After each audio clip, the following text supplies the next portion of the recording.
The needle slipped through silk like a whispered secret, each stitch precise, measured, perfect until the tremor in Elena's hand made her pierce the fabric twice in the same spot. And suddenly the world felt dangerously, impossibly wrong. Elena Marchetti's atelier existed in a state of mathematical beauty. Every spool of thread arranged by color gradient, every pin cushion positioned exactly 3 inches from the workspace's edge, every sketch filed in chronological order, with dates written in identical blue ink.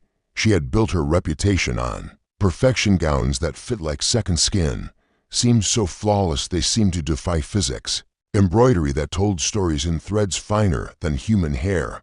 The morning ritual never changed. Ellen arrived at 6:47 a.m., not 6:45 or 6:50, but precisely 6:47. She would walk the perimeter of her studio 7 times, checking that nothing had shifted overnight, that the chaos of the world hadn't somehow infiltrated her sanctuary. The cutting table's surface was wiped down with 3 clockwise circles, then 3 counterclockwise. Only then could she begin to breathe normally. Her latest commission, a wedding dress for the mayor's daughter, demanded nothing less than perfection. Elena had sketched 17 versions before settling on the design, each rejected for microscopic flaws only she could see.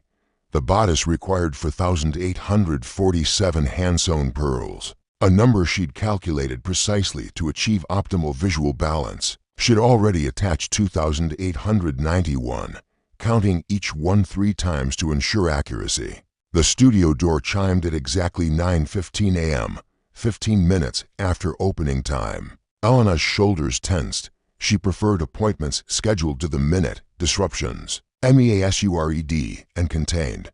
But the woman entering wasn't a client, she was Maria Santos, Elena's business partner, followed by a man Elena had never seen before. "Elena, I'd like you to meet our new tailor," Maria announced cheerfully.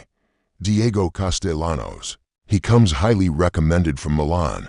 Elena's eyes swept over Diego with practiced assessment. Curly black hair that clearly hadn't seen a comb in hours, paint-stained fingers that suggested he worked with more than just fabric, a shirt with 2 buttons misaligned. Most disturbing of all, he carried a leather satchel that bulged asymmetrically, stuffed with what appeared to be chaos itself.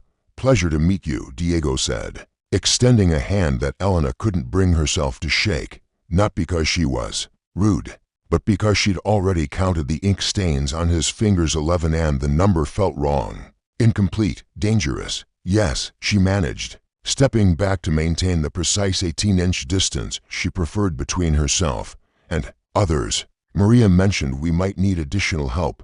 Diego's gaze traveled across the studio, taking in the rainbow of organized threads, the rulers aligned with geometric precision, the sketches that looked more like architectural blueprints than fashion designs. His expression was unreadable, but something in his eyes, amusement, curiosity, made Elena's chest tighten. "Beautiful space," he said finally. "Very organized." The way he said organized made it sound like a diagnosis rather than a compliment. Elena felt heat rise in her cheeks. She'd worked years to perfect this system, to create an environment where her mind could finally rest, where the constant noise of disorder couldn't reach her. "Organization is essential for quality work," she replied, her voice cooler than intended. "Perhaps Maria could show you to your workstation. I've prepared a list of protocols." "Protocols?" Diego's eyebrows rose slightly. "Guidelines for maintaining studio standards, tool placement, cleanup procedures, documentation requirements." Elena gestured toward a 3-page laminated document she'd prepared the night before. "Nothing complicated." Diego picked up the protocol sheet, scanning it with growing bewilderment. "All pins must be inserted at 90-degree angles. Thread ends shall not exceed 0.5 centimeters. Work surfaces must be cleared and sanitized after each 15-minute interval." He looked up at Elena with an expression somewhere between fascination and concern. "This is very detailed." "Detail prevents disasters," Elena said. The phrase automatic, worn smooth by repetition. It was something her grandmother had taught her, back when the compulsions were just quirks, before they became the walls that kept her world from crumbling. As Maria led Diego toward his assigned corner of space, Elena had organized down to the Last safety pin. He turned back to catch Elena's eye. "I'm looking forward to working with you," he said, and somehow made it sound like both a promise and a gentle challenge. Elena watched them go, her hands unconsciously straightening the already perfect alignment of her sketching pencils. Something about Diego felt like weather, unpredictable, impossible to control. The kind of force that could shift entire atmospheres without warning. She returned to the wedding dress, fingers trembling slightly as she reached for pearl number 2892. But instead of the familiar comfort of routine, she found herself distracted by the sounds from Diego's corner. The rustle of papers being shuffled rather than filed. The clink of tools being placed with casual disregard for order. The pearl slipped from her fingers, rolling across the floor to disappear under a cabinet. Elena stared at the spot where it had vanished, her breathing becoming shallow and rapid. One pearl. Just one tiny pearl. But suddenly the entire dress felt contaminated, unbalanced, wrong. She would have to start the entire row again. Maybe the entire bodice. Maybe, "You okay over there?"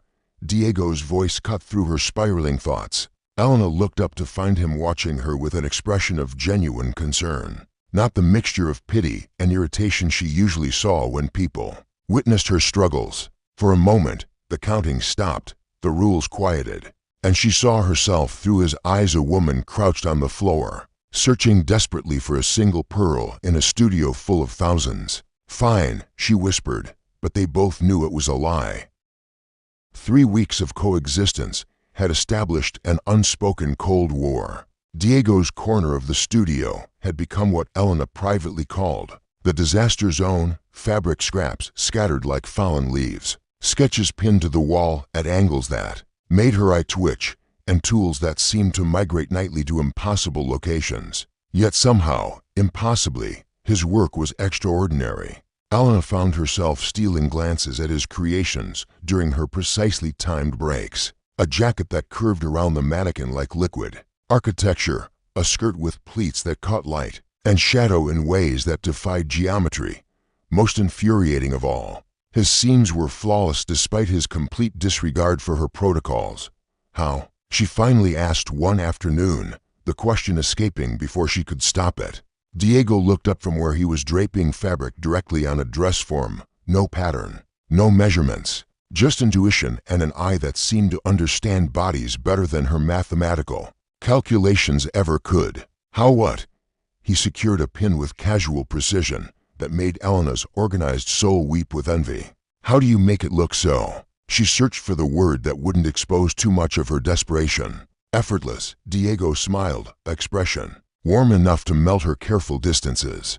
"My grandmother always said clothes should feel like embraces, not equations." He gestured toward Elena's workspace, where the wedding dress hung like a mathematical proof made manifest.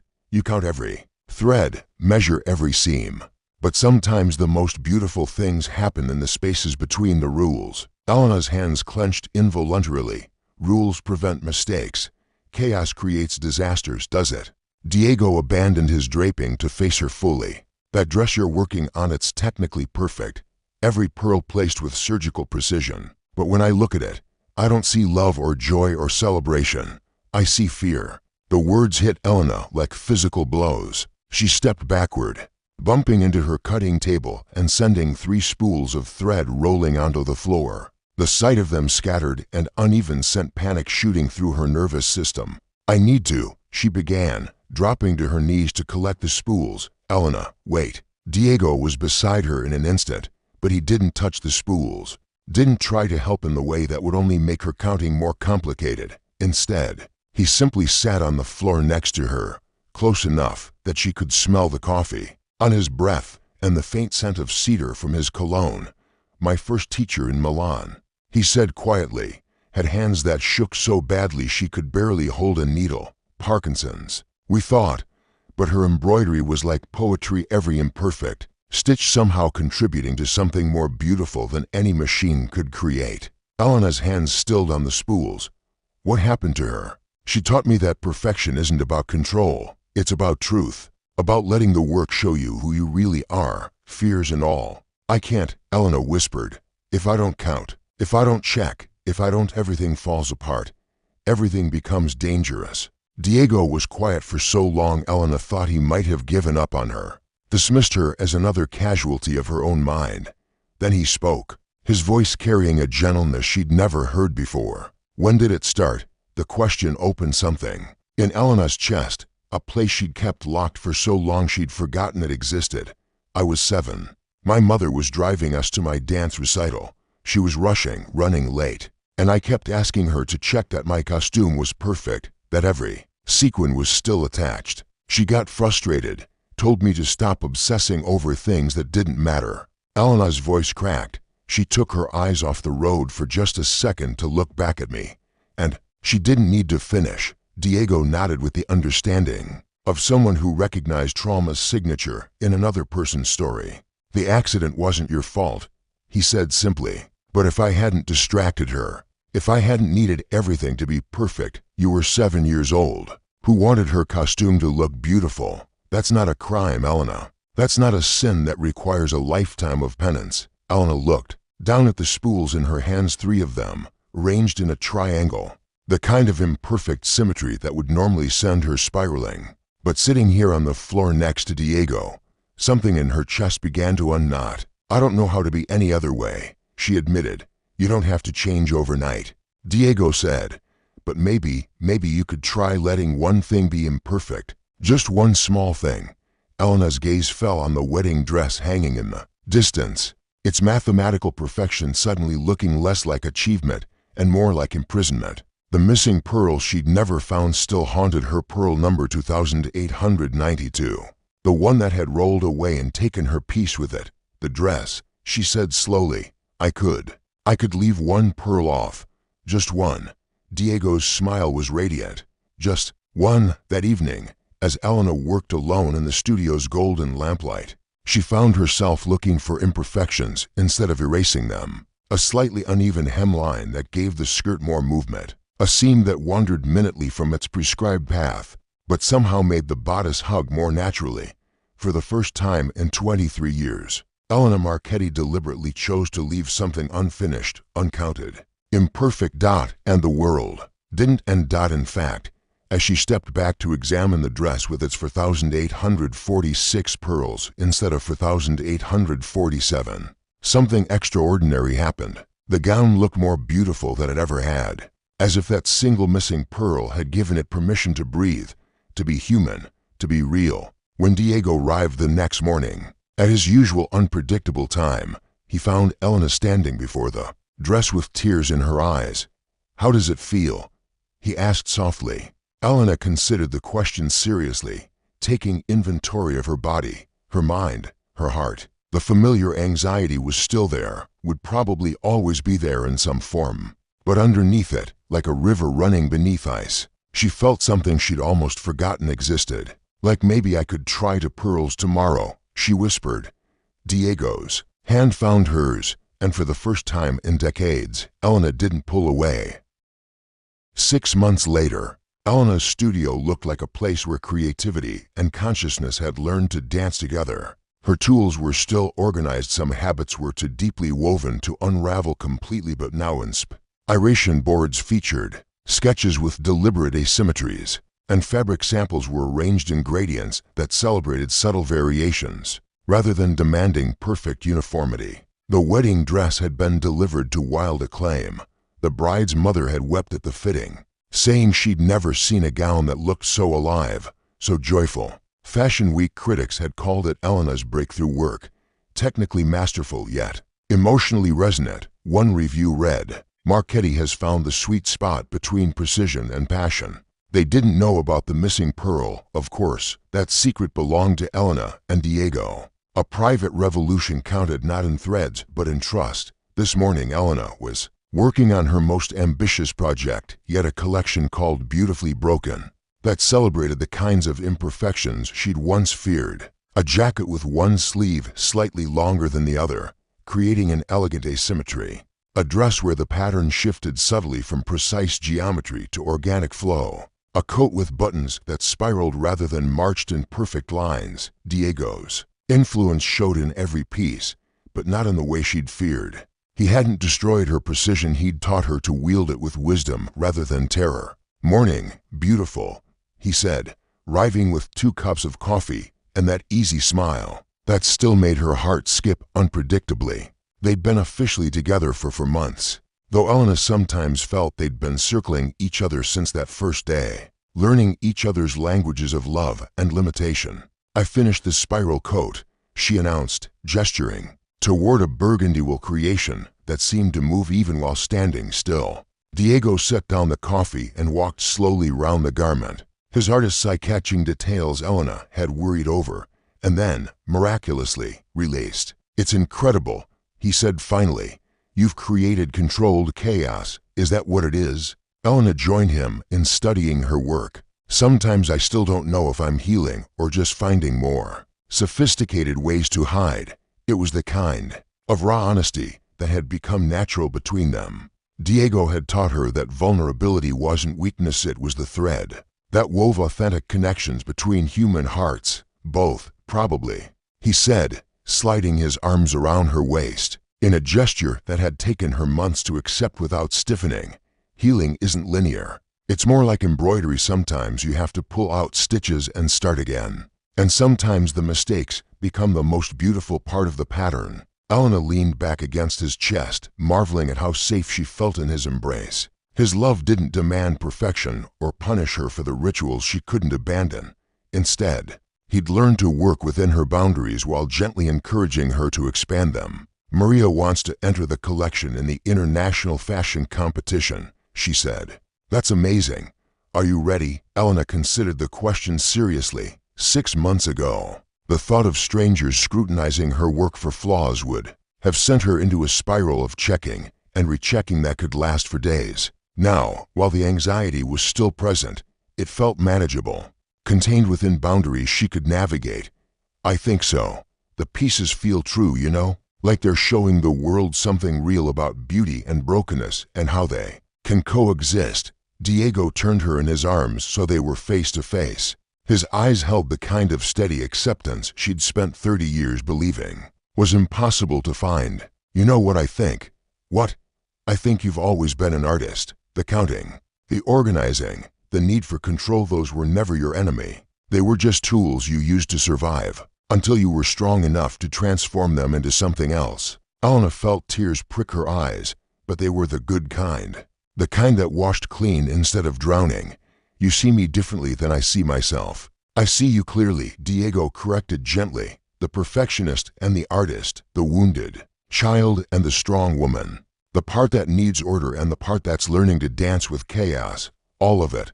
All of you." They stood together in the morning light filtering through the studio windows, surrounded by creations that told the story of Elena's journey from prison to freedom. The space held both of their energies now, her precision and his spontaneity, her structure and his flow, creating something richer than either could achieve alone.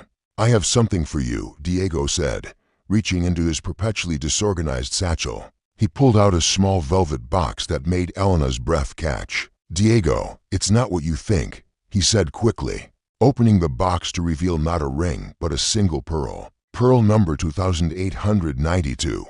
The one that rolled away. Elena stared at the pearl, remembering that day when losing it had felt like losing her sanity. Now it looked like what it had always been, just a small, beautiful object with no power to destroy or save her.